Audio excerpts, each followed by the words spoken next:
ኢትዮ ዴሊ ኒውስ ነው። አጫጭርና ወቅታዊ ዜና እንዲደርሳችሁ ይህን የዩቲዩብ ቻናል ሰብስክራይብ እያደረጋችሁ ተከታተሉን። የአሜሪካው ፕሬዝዳንት ዶናልድ ትራምፕ ከኢራን ጋር የገባነው ስምምነት ሙሉ በሙሉ ፈርሷል ሲል ገለጹ። ከዛሬ ምሽት ጀምሮ ሙሉ ጦርነት ይቀጥላል።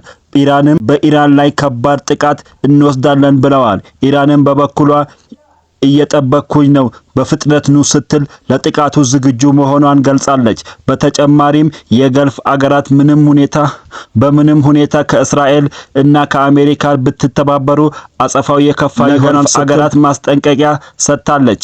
የአሜሪካው ፕሬዝዳንት ዶናልድ ጄ ትራምፕ በበኩላቸው በኢራን ሕዝብና መንግስት ላይ አጸያፊ የሆነ ቃላቶችን በመጠቀም በቱርክ አንካራ በኔቶ ስብሰባ ላይ ሆነው ስድባቸውን አዝንበዋል። ቀጠናው በከባድ ውጥረት ውስጥ ይገኛል። በዝርዝር እንመለከታለን። የአሜሪካው ፕሬዝዳንት ዶናልድ ጄ ትራምፕ ከኢራን ጋር የገባነው ስምምነት በይፋ ፈርሷል ሲሉ አወጁ።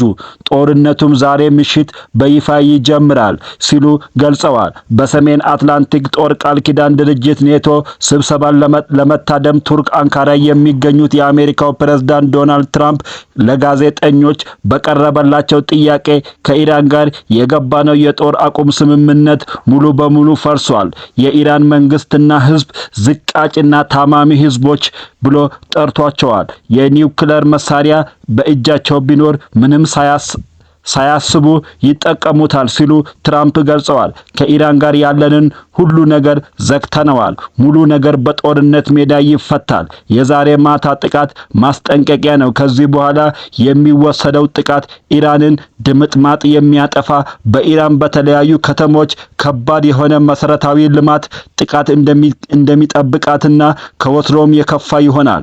የኢራናውያን በጣም ውሸታሞች ናቸው።